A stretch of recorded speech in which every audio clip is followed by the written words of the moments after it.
नमस्कार दोस्तों, मैं हूं मिस्टर वीरान। आप सुन रहे हैं हॉरर कहानी, वो भी मेरी जुबानी। दोस्तों, आज मैं फिर से बस ड्राइवर की दिल दहला देने वाली डरावनी कहानी लेकर आपके सामने उपस्थित हूं, जिसे सुनने के बाद आपकी रूह कांप जाएगी। दोस्तों, कहानी शुरू करने से पहले आप सबसे एक छोटा सा रिक्वेस्ट है कि आप लोग वीडियो तो देख रहे हैं, लेकिन वीडियो को लाइक और कमेंट बहुत कम कर रहे हैं, तो आप लोग ये दोनों काम अच्छा से कर लीजिए। मैं इस वीडियो पे 300 लाइक का टारगेट रखा हूं। देखते हैं कि आप सब ये 300 लाइक का टारगेट पूरा कर पाते हैं या नहीं। पिछली वाली वीडियो पे आप लोग का प्यार बहुत कम मिला है। जाके वीडियो देखिए, बहुत ही मजा आएगा।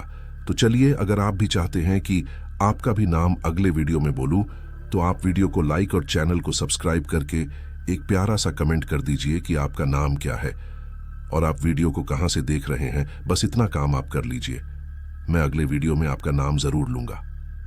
हाँ, तो दोस्तों, आपके साथ अगर कोई घटना घटी है या आपके पास भी अगर कोई भूतिया कहानी है और आप चाहते हैं कि आपकी कहानी को मैं अपने चैनल पे लेकर आऊं, तो आप हमें हमारी इंस्टाग्राम आईडी पे सेंड कर सकते हैं, जिसका आईडी नीचे डिस्क्रिप्शन में दिया गया है।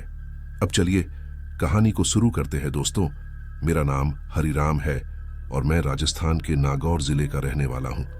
गांव में लोग प्यार से मुझे हरिया कहकर भी पुकारते हैं। दोस्तों, मैं कोई सरकारी बस का ड्राइवर तो नहीं हूं, लेकिन आज से कुछ साल पहले मैं एक ट्रांसपोर्ट कंपनी में बस चलाने का काम किया करता था। मैं उस कंपनी में लगभग 12 साल से बस चलाने का काम कर रहा था, लेकिन उन 12 सालों में बस चलाते हुए मुझे कभी भी किसी भी ऐसी घटना का सामना नहीं करना पड़ा जिससे कि मुझे थोड़ा बहुत भी डर का आभास हो, चाहे फिर वो दिन का समय हो या रात का। लेकिन एक बार मेरे साथ ऐसा कुछ हुआ जिसके होने के बाद मैंने हमेशा हमेशा के लिए ही बस चलाना छोड़ दिया और फिर मैं हमेशा हमेशा के लिए अपने गांव जाकर एक छोटी सी परचून की दुकान लगाने लगा। आज भी कई लोग जब मुझसे मेरे ड्राइवरी छोड़ने का कारण पूछते हैं और जब मैं उन्हें उस घटना के बारे में बताता हूं, तो जिस दिन मैं उस घटना का जिक्र किसी से कर लेता हूं, तो उस रात मुझे नींद नहीं आती है, बल्कि मुझे वह सभी महसूस होने लगता है जो आज से कई साल पहले उस रात मेरे साथ हुआ था। इसीलिए अब मैं उस घटना के बारे में किसी से ज्यादा जिक्र नहीं करता। अगर कोई मुझे मेरी ड्राइवरी के काम को छोड़ने के बारे में पूछता भी है, तो मैं भले ही उसे कुछ और बहाना मार दूं, पर उससे उस घटना के बारे में जिक्र नहीं करता।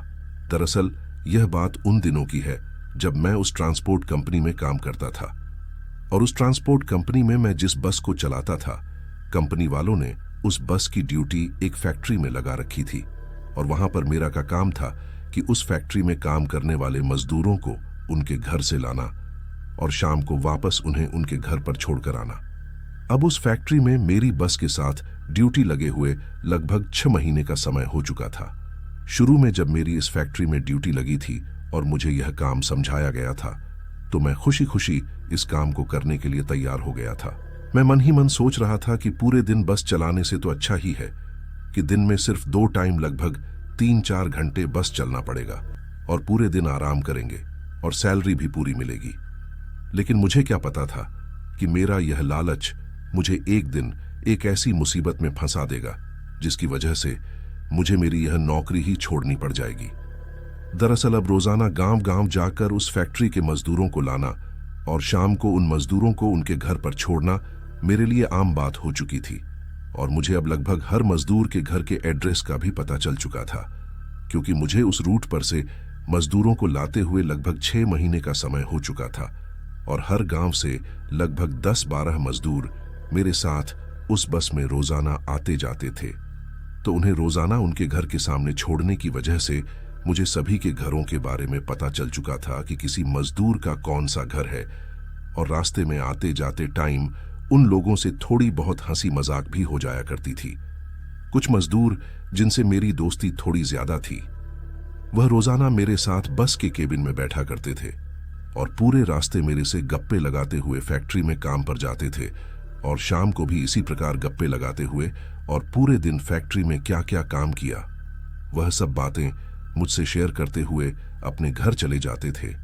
अभी तक सब कुछ ठीक ठाक चल रहा था, लेकिन एक दिन अचानक दोपहर को मेरे गांव से मुझे एक फोन आता है। वह फोन मेरे पिताजी का था। उनका फोन आने पर मुझे पता चलता है कि गांव में मेरी दादी चल बसी है। यानी कि मेरी दादी का स्वर्गवास हो गया है और मुझे आज ही शाम होने से पहले पहले अपने गांव पहुंचना है। तो इसलिए मैंने तुरंत मेरी ट्रांसपोर्ट का कंपनी के ठेकेदार से बात की और उन्हें जो भी घटना मेरे घर पर हुई थी उसके बारे में बताया और तुरंत उनसे छुट्टी लेकर अपने गांव के लिए निकल पड़ा। अब जैसा कि शायद आप लोग जानते होंगे कि अगर घर में किसी भी व्यक्ति की मृत्यु हो जाती है तो घर के सभी लोग लगभग 15 दिन होने तक उसका शौक मनाते हैं और उस शौक के समय में ना ही तो कोई काम पर जाता है और ना ही घर में कोई शुभ काम होता है। और इसी वजह से मैं भी 15 दिन की छुट्टी लेकर अपने गांव आया था। अब मुझे 15 दिन के बाद ही वापस अपने काम पर लौटना था। खैर, जैसे ही 15 दिन समाप्त हुए तो परिवार में सभी लोगों की जिंदगी धीरे धीरे वापस पटरी पर आने लगी थी और अब मैं भी अपने गांव से वापस अपने काम पर लौट चुका था। वापस आने के बाद मैं भी अपने इस काम में लग गया। रोजाना मजदूरों को लाता और ठीक शाम होते ही उन्हें वापस उनके घर पर छोड़कर आता। अभी मुझे काम पर वापस आए हुए 2-3 दिन का समय ही हुआ था और शायद वापस आने के तीसरे दिन ही वह घटना मेरे साथ हुई थी। दरअसल उस दिन में हमेशा की तरह शाम होने के बाद मजदूरों को बस में बैठाकर उन्हें उनके घर पर छोड़ने के लिए निकल पड़ा था। सभी मजदूर फैक्ट्री के अगल बगल के गांवों के ही थे, जिनके घरों की दूरी फैक्ट्री से लगभग 20 से 25 किलोमीटर तक ही थी और इसी 20 से 25 किलोमीटर के आसपास के इलाके से कई महिलाएं और पुरुष उस फैक्ट्री में काम करने के लिए आते थे। मेरी बस में भी लगभग 30 पुरुष और 20 के आसपास में महिलाएं उस फैक्ट्री में काम करने के लिए आते थे। उस दिन आसपास के 2-4 गांवों में मजदूरों को उतारते ही मेरी बस का एक टायर पंचर हो जाता है और यह देखकर मैं समझ गया था कि आज का दिन तो मेरा खराब ही होने वाला है। लेकिन मैंने यह नहीं सोचा था कि इतना ज्यादा खराब होने वाला है। मैंने सोचा कि अब टायर को बदलने में लगभग 1-2 घंटे का समय लगेगा और इन लोगों को छोड़कर वापस आते आते मुझे रात के लगभग 10 या 1 तो बज ही जाएंगे। लेकिन मैं कर भी क्या सकता था? टायर बदलने के अलावा मेरे पास और कोई रास्ता भी नहीं था। इसलिए मैंने बस में बैठे कुछ लोगों की मदद से बे का टायर बदलना शुरू किया। अब काफी मशक्कत के बाद बस का टायर मैंने बदल दिया था। लेकिन जब मैंने अपने हाथ में पहनी हुई घड़ी में टाइम देखा तो उस वक्त तक रात के 8 बज चुके थे। अब बस में बैठे हुए कुछ लोगों ने मुझ पर चिल्लाना भी शुरू कर दिया था कि इतनी रात हो गई है, हमारे घर वाले और बच्चे हमारा इंतजार कर रहे होंगे, तुम यहां से जल्दी चलो। और खास तौर पर तो औरतें सबसे ज्यादा चिल्ला रही थी कि भाई साहब आप जल्दी चलो, घर पर हमारे बच्चे अकेले हैं। अब उन लोगों को मैं कैसे समझाता कि उनसे ज्यादा जल्दी तो मुझे खुद को थी, क्योंकि मुझे पता था कि इनको छोड़कर वापस आते आते मुझे काफी देर हो जाएगी और इतनी रात को इन गांवों के सुनसान रास्तों पर सफर करना ठीक नहीं था, क्योंकि मैंने सुना था कि देर रात को इन रास्तों पर लुटेरे कई बार कई घटनाओं को अंजाम देते हैं। खैर, मैंने बस स्टार्ट की और अब सभी लोगों को उनके घर पर छोड़ते हुए मैं वापस आने की तैयारी कर रहा था और अब लगभग बस खाली भी हो चुकी थी। बस में सिर्फ कुछ 2-4 लोग ही बैठे थे और उनका गांव आते ही उनको भी मैंने उतार दिया था। अब मैंने सोचा कि बस में कोई नहीं है और अब सीधा मुझे फैक्ट्री की तरफ ही निकलना है और अब मैं वहां से रवाना होकर वापस अपनी बस को लेकर फैक्ट्री की तरफ आ रहा था।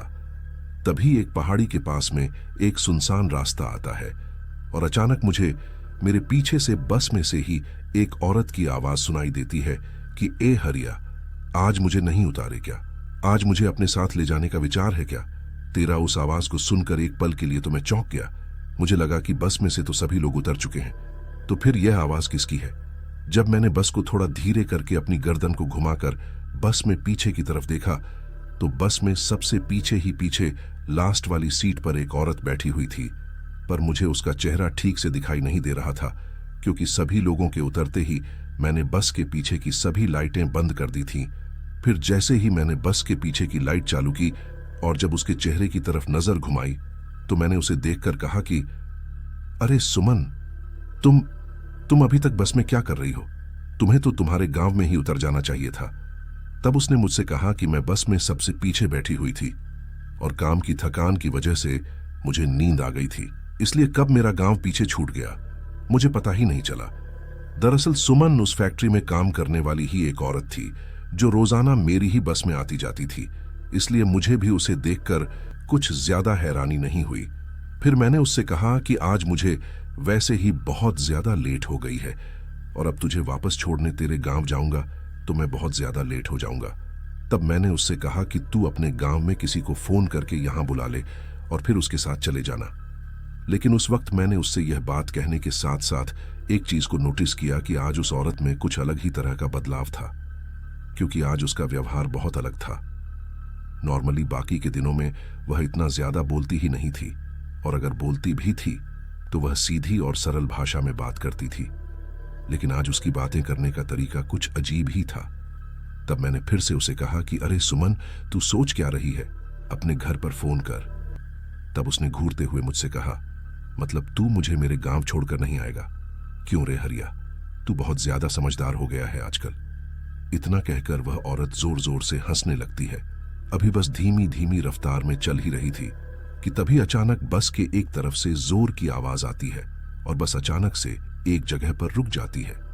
जब मैंने बस में बैठे बैठे ही खिड़की से बाहर झांक कर देखा तो बस का आगे का एक टायर फट चुका था, और यह देखकर तो मैं सोच ही लिया था कि आज का तो दिन ही नहीं बल्कि पूरी रात भी खराब ही होने वाली है। लेकिन इसके साथ ही जब मैंने चारों तरफ नजर घुमाकर देखा तो वह टायर फटा भी तो ऐसी जगह पर था जहां उस सुनसान रास्ते पर चारों तरफ जंगल और एक तरफ उस काली पहाड़ी के अलावा कुछ भी नहीं था।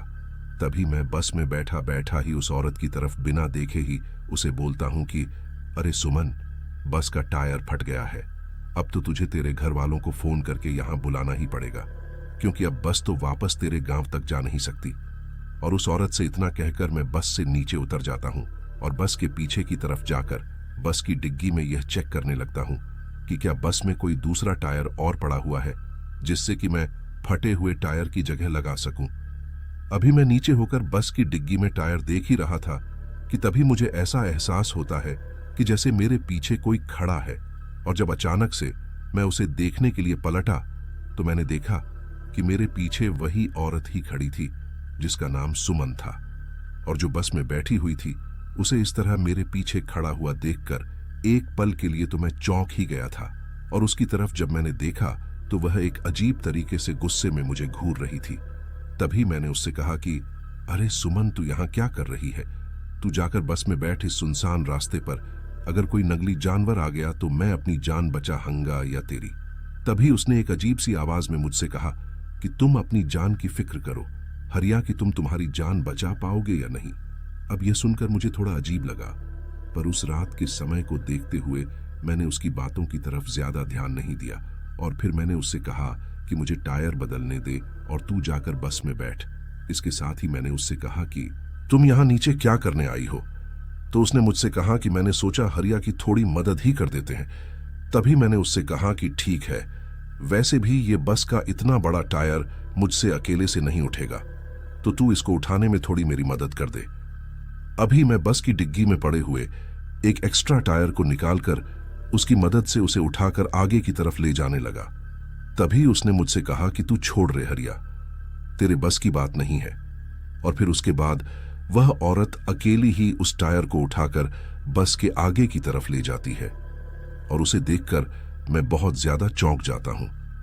मैं इसलिए नहीं चौंकता हूं कि वह उस टायर को बस के आगे की तरफ उठाकर लेकर गई, बल्कि मेरे चौंकन की वजह यह थी कि वो उस टायर को इतनी आसानी से ऐसे उठाकर लेकर जा रही थी जैसे कोई पानी की बाल्टी को उठाकर लेकर जाता है। तभी मैंने उससे कहा कि सुमन, तुम ऐसा क्या खाती पीती हो जो तुम्हारे अंदर इतनी ताकत है? जिस टायर को दो इंसान मिलकर नहीं उठा सकते, उसे तुमने अकेले ही उठा लिया। तभी उसने मुझे गुर्राती हुए कहा कि मैं तो खून पीती हूं, तू भी पिएगा क्या? खून मुझे लगा कि यह घर पहुंचने में लेट हो गई है और गुस्से में है, इसी वजह से मुझसे ऐसी आड़ी टेढ़ी बातें कर रही है। इसके बाद मैं बस के नीचे झक लगाकर बस का टायर बदलने लगता हूं। अभी मैं बस के नीचे लेटकर उसके नीचे घुसा हुआ था और टायर बदल रहा था, लेकिन थोड़ी ही देर बाद मुझे यह एहसास होता है कि जैसे किसी ने मेरे पैरों को बहुत जोर से जकड़ रखा हो। इसके बाद मैंने बस के नीचे से निकलना चाहा, लेकिन मैं चाहते हुए भी अपनी जगह से हील भी नहीं पा रहा था, क्योंकि किसी ने मेरे पैरों को इतनी जोर से जकड़ रखा था कि मैं उन्हें हिला भी नहीं पा रहा था। तभी मैं जोर जोर से उस औरत को आवाज लगाता हूं, अरे सुमन, कहां हो? तुम देखो, किसी ने मेरे पैर को पकड़ रखा है। तुम यहां आओ और मेरी यहां से निकलने में मदद करो। तभी बस के नीचे लेटे लेटे ही मुझे मेरे बाएं साइड के कान में किसी की फुसफुसाना देती है। उस फुसफुसाना मुझे ऐसा एहसास होता है कि जैसे मेरे पीछे मेरे ही बगल में कोई बस के नीचे लेटा हुआ हो। तभी अचानक मुझे मेरे कान में आवाज सुनाई देती है कि क्या हुआ हरिया, तू तो डर गया। और जब मैंने जिस कान से मुझे यह आवाज सुनाई दी थी, उधर उस बस के नीचे मेरे बगल में और कोई नहीं बल्कि वह औरत सुमन ही लेटी हुई थी। लेकिन जैसे ही मैं उसकी तरफ देखता हूं और मेरी और उसकी नजर मिलती है, तो इसके बाद वह मेरी मदद करने के बजाय जोर जोर से हंसने लगती है। अब रात के समय घने अंधेरे में एक सुनसान रास्ते पर अगर आपके साथ ऐसा कुछ हो तो आप कल्पना भी नहीं कर सकते कि उस वक्त इंसान की क्या हालत हो सकती है, और वो भी तब जब आप एक बस के नीचे अंधेरे में मोबाइल की रोशनी की मदद से लेटे हुए हो और इसके साथ ही किसी ने आपके पैरों को भी बुरी तरीके से पकड़ रखा हो। तो ऐसे टाइम पर इंसान का दिमाग काम करना बंद कर देता है। उसे समझ नहीं आता कि अब वह क्या करे। अब उसके हंसने के साथ साथ ही उसका चेहरा पूरी तरीके से पीला पड़ने लगा था और देखते ही देखते उसका चेहरा किसी हैवान के जैसा हो गया था। और इसके बाद उसने अपने लंबे लंबे नाखून वाले हाथ से मेरे मुंह पर एक झपट्टा मारा और मेरे मुंह को पूरी तरीके से नोच, जिसकी वजह से मेरे चेहरे से खून निकलने लगा। और अब मेरे खून की कुछ बूंदें उसके नाखूनों पर लग चुकी थीं, जिसे चाटते हुए उसने कहा कि स्वाद तो अच्छा है। और इतना कहकर वह उस बस के नीचे से इस तरह निकल कर जा रही थी जैसे कोई मकड़ी चलकर जाती है। ठीक उसी तरह चलकर वह औरत जा रही थी। अब यह सब देखकर मुझे समझ आ चुका था कि यह सुमन नहीं बल्कि कोई भूत प्रेत पिशाच या फिर कोई छलावा है, जिसने सुमन का रूप लेकर आज मुझे यहां फंसा दिया है। अब उसके द्वारा नाखूनों से खरोच गए मेरे चेहरे के घावों में एक अजीब तरह की जलन सी होने लगी थी। ऐसा लग रहा था जैसे उन घावों पर कोई मिर्ची लगा रहा हो। अभी भी लगातार मैं उस बस के नीचे से निकलने की कोशिश कर रहा था कि तभी अचानक वह बस के नीचे लगा हुआ जैक हट जाता है और वह बस एक साइड से पूरी की पूरी मेरे ऊपर गिर जाती है, जिसकी वजह से मेरे मुंह से एक जोर की चीख निकलती है और उसके बाद शायद मैं बेहोश हो जाता हूं। लेकिन जब मेरी आंखें खुलती हैं तो मैं अस्पताल के एक बेड पर पड़ा हुआ था और मेरी आंखों के अलावा मेरे पूरे चेहरे पर पट्टियां बंधी हुई थी और चेहरे के साथ साथ ही मेरे दोनों हाथों पर और पैरों पर भी पट्टियां बंधी हुई थी। उस वक्त मुझे उस कमरे में सिर्फ एक नर्स दिखाई दे रही थी, लेकिन तब मैं अपने मुंह से कुछ भी बोल नहीं पा रहा था क्योंकि मेरे मुंह में नलकियावने का एहसास भी मुझे हो रहा था। तभी मुझे होश में आता हुआ देखकर उस नर्स ने डॉक्टर्स को बुलाया और फिर कुछ देर बाद ही मेरे घर वाले भी वहां पर पहुंचे।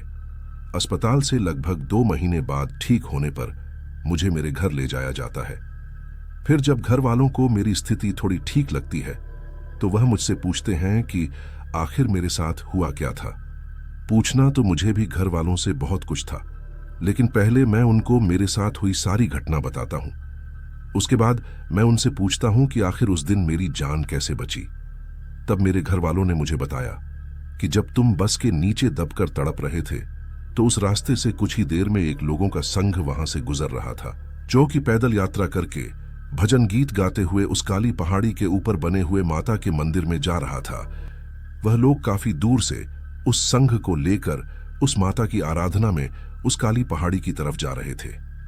तभी उन्हें रास्ते में तुम बस के नीचे दबे हुए तड़पते दिखे और उन लोगों ने ही तुम्हें अस्पताल तक पहुंचाया और तुम्हारे जेब से मिले हुए कागज, जातों में मिली जानकारी की वजह से अस्पताल वालों ने हम घर वालों तक तुम्हारी जानकारी पहुंचाई।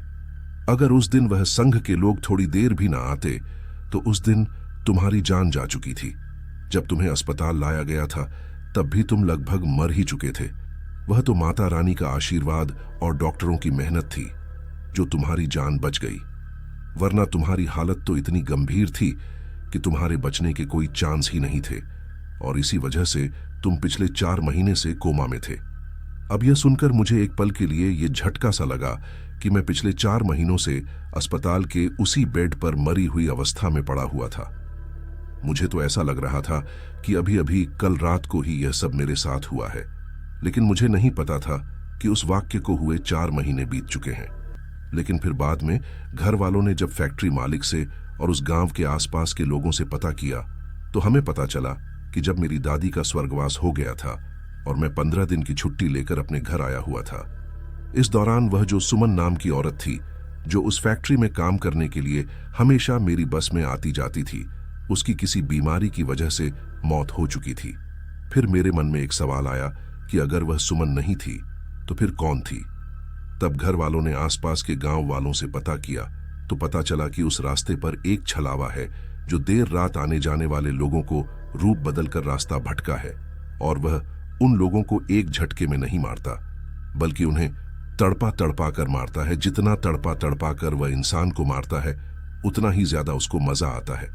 इससे पहले भी इस रास्ते पर कई ऐसे हादसे हो चुके थे, पर कोई भी उन हादसों में जिंदा नहीं बचा।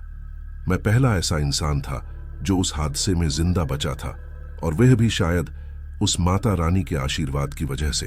अगर उस दिन वह संघ के लोग वहां पर नहीं आते तो शायद आज यह कहानी सुनाने के लिए मैं जिंदा नहीं होता।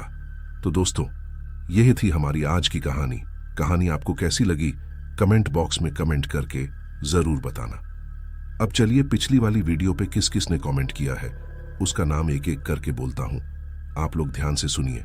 नंबर 1 पे है यूसुफ दाऊदी जी, गुवाहाटी से। नंबर 2 पे है डॉक्टर अमीर जी, यूपी से। नंबर 3 पे है पूनम शर्मा जी, पंजाब से। नंबर 4 पे है कुसुम मिश्रा जी, छत्तीसगढ़ से। नंबर 5 पे है लहिंदुप जी, भूटान से। नंबर 6 पे है अनामिका गोस्वामी जी, असम से। नंबर 7 पे है सोनम डूबे जी, इलाहाबाद से। नंबर 8 पे है एमडी सिंघानिया जी, कोलकाता से। नंबर 9 पे है सरफराजुद्दीन जी, कोलकाता से। नंबर 10 पे है पूरन चांद जी, राजस्थान से। नंबर 11 पे है धर्मेंद्र यादव, सुल्तानपुर यूपी से। तो दोस्तों, ये थे पिछली वाली वीडियो पे कमेंट करने वाले दोस्तों के नाम। अगर आप भी ऐसे ही चाहते हैं कि आपका नाम मैं अगले वीडियो में बोलूं तो आप वीडियो को लाइक और चैनल को सब्सक्राइब करके एक प्यारा सा कमेंट कर दीजिए कि आप कहां से कहानी को सुन रहे हैं। इतना काम आप कर लीजिए, उसके बाद मैं आपका नाम अगले वीडियो में जरूर बोलूंगा। तो दोस्तों, चलिए अब आपसे विदा लेते हैं। चलिए फिर मिलते हैं एक नई वीडियो के साथ। तब तक आप अपना और अपने परिवार का ख्याल रखिए। धन्यवाद।